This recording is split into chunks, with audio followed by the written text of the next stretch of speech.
guys. I have another video that needs to be shared with you all. I'm not sure what I'm going to title it yet, but we're going to talk about doctors. We're going to talk about hospitals and the care system. I'm going to tell you straight up. I am a holistic health practitioner or holistic wellness consultant, same difference. And I don't, Western medicine has not treated me well. So I don't advocate for it. Are there times when a surgery may be needed? Yeah. Are there times when you should take a pill? Think most of the time, no, there probably isn't a reason. Because it's probably a natural equivalent. But um, you know, doing things the Western way, I think, has apprehended us in so many ways. For instance, in childbirth, um, telling a woman to lay down on her back. No other culture does that. I'm talking about Africa to Asia to everywhere else, South America, Australia. You're not supposed to lay on your back to have a baby. That's crazy. It doesn't even make any sense, but that's what we do. And then we wonder why so many women rip during childbirth, or they have to get a C-section because the baby's not coming out. When you sit up straight, correct posture, you cut off your colon, so it's not a proper position to do number two, and it also you basically puts your body at a 90-degree angle. So for something to pass out of it, it's very challenging. Especially if you're a smaller woman, I can understand the need. We need to cut you open. Your baby won't come out. It won't fit. You're not in the proper position because if you would squat, your cervix would open up a few extra centimeters. So that's just an example of how Western medicine has messed us up. And one of the most important parts of life, getting life. And then they give you all these drugs, and then they're like, "Oh, you need epidural." Um, so it's messed us up. I have a lot of personal experiences with doctors that have not been very pleasant, and so that does kind of frame my thought process. If you've had great experiences with doctors, I'm not here to discourage you. What I'm here to tell you to do is to be an active patient. What is an active patient? An active patient is someone who questions their doctor. Your doctor's job is to also educate you, not to just tell you, "Oh, you need this surgery. Come back in 2 weeks. We'll schedule it for you." Their job is to explain to you what is wrong with your body and what they're going to do to help your body. It's not just, do as I say and you'll be okay. I have some close family members who have been had surgical processes done incorrectly. I personally have had a doctor um, see me. He didn't read my chart. I had to explain to him that I was breastfeeding a baby at that time, and he was like, "Oh, really?" And I'm sitting here like I wrote it down on paper, but he didn't read it. He didn't read it. And for me, I will never see a male doctor again because of the experience that I had with this particular person. And he sent me home with a medication that if I found this out at the pharmacy because, again, me being an active patient, I asked the pharmacist, I asked another health professional for a second opinion. I did not just believe what my doctor told me. That is our number one issue. We just believe whatever our doctor tells us. Are doctors always lying? No, they're not. I can't say that. I haven't seen every single physician in the United States. But what I can say is that sometimes they make mistakes because they're called human beings, when they take the coat off, and they might make a mistake. So he made a mistake, and I had to do something about that. But the mistake was he gave me a medication that was not to be used for a lactating or breastfeeding woman.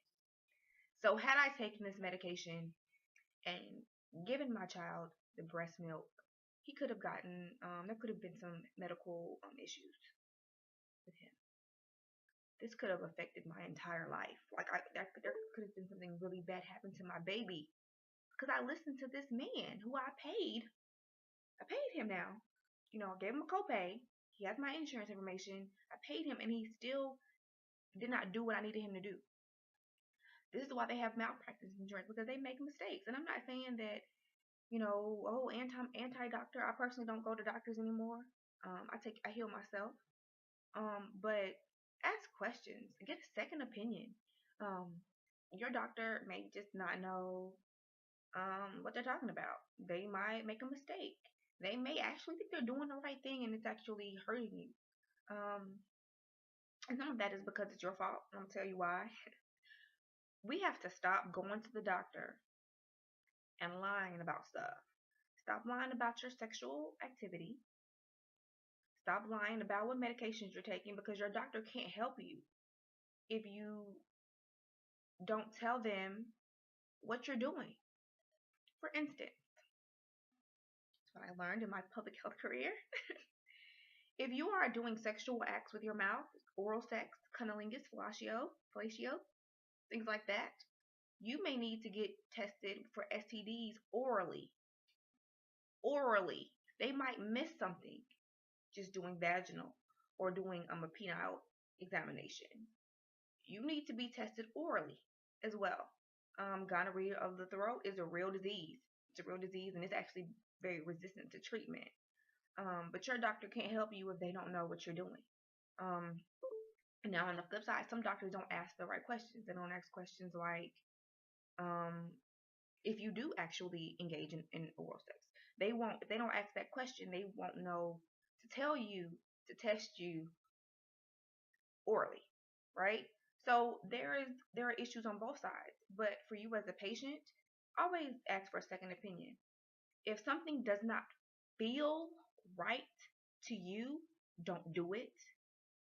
Um, if a surgery or a procedure is being recommended to you and you're like, I don't know about that, research it. Ask another doctor. If you come from a holistic perspective like me, there are doctors trained in osteopathy, a doctor of osteopathy, and also there are naturopathic doctors. They are basically trained, not even to really give you medicine at all. Um, they strictly herbal alternative health. So where there's a will, there's a way. Everything is not the way it seems. I have seen people go to doctors and get more and more sick. And unfortunately, there are some physicians who um, look at it like a dollar sign. Every C-section, every surgery, every time they give you a maintenance medication that you have to come back in 3 months for to get seen again, to take again, or to get your dosage reevaluated. There are some doctors that look at it like this is a dollar sign.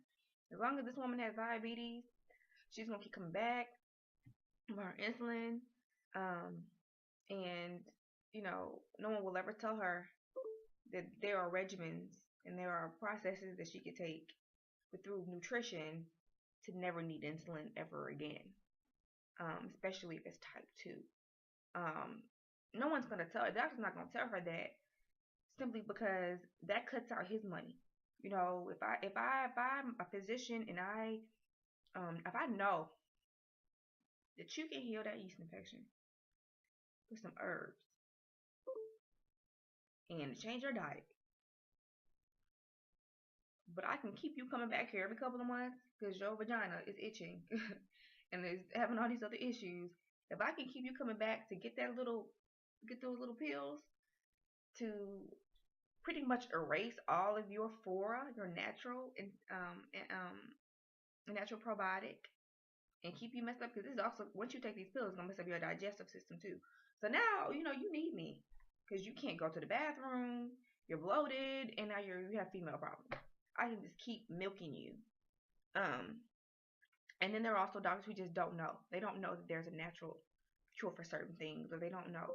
So they're just going to keep giving you medication. They're going to keep telling you need a surgery. If they don't know any better and they're doing the best they can as a physician, no, I can't blame them. But if they know better, and that's a problem. Um, For instance, the doctors who are vegan and anti-vaccine for their own children at home, and then will tell you that you need to eat more chicken for protein, and then they'll tell you, oh, go ahead and we need to give you that shot. We need to give you, oh, your son is due for his shots. That's a crooked doctor. That's a crooked doctor because they don't even adhere to the same things they're telling you to do. That's a problem. That's a big problem. So I would research my doctors. There's what schools they went to, how long they've been in practice. For me personally, if you're a pediatrician, you don't have any kids, I don't want to talk to you. Sorry, because I don't feel like the compassion is going to be there. OBGYN, if you're female, if you're male, I kind of have an issue also. Looking at things, there is such thing as medical racism. There are some doctors who you walk in, you're a black woman, they're instantly, how many kids you got? You know how many kids? Well, how many abortions have you had? If your doctor talks to you like that, I would just hop off the table and walk out. You're not gonna stereotype me. You walk in and you're an Asian dude, and they're like, oh, you like a where do you work? You try to assume where you work, and they got some. No, just leave. That's rude and that's biased. And if they're gonna be biased when talking to you, they're gonna be biased when they treat you. Um, Too many stories of women going to get a C-section and then they try to have babies again. They go get an examination. I'm like, ma'am, you had your tubes tied. No one told you that. The doctor tied her tubes because they don't want her to have any more babies. Whether because she's on Medicaid and they're making an assumption about her, or maybe she's has too many kids according to them. These doctors will do that to you. Some of these physicians will do that to you. There are people with stories about that all over. Um, they've been sterilized. They've been, all kinds of stuff. So like I said, research your doctor. If they tell you to take a medication to do a certain treatment or anything, just question it. Ask a question. Google works pretty good. It's not 100% accurate, but it works pretty good. Go see another doctor for a second opinion. Um, Go see a naturopathic doctor to see how different their opinions might be. They might tell you to go to Whole Foods and get your medicine versus somebody telling you to go to a pharmacy and get a medicine that may cost um, even more. Um, I have not really, I haven't really, I feel like the herbs tend to be a little bit cheaper than pills. That's been my personal experience. Sometimes they can get expensive if they are a rare herb or a rare treatment, but it's worth it. Like for instance, with me, I used to have really really bad sinus issues. With a dietary change and going to see a chiropractor, I have not taken any allergy medicine. I haven't taken any decongestants in a very long time. So if you have any questions, if you're interested in a free report of some tips, things you can do to screen your doctor, things to watch out for, and things that are good, that show that they're a good doctor, that they're a good healthcare professional. I can email that to you via email. Just send your request to heal at chosenwomb.com. And I will see you guys next time. Thank you.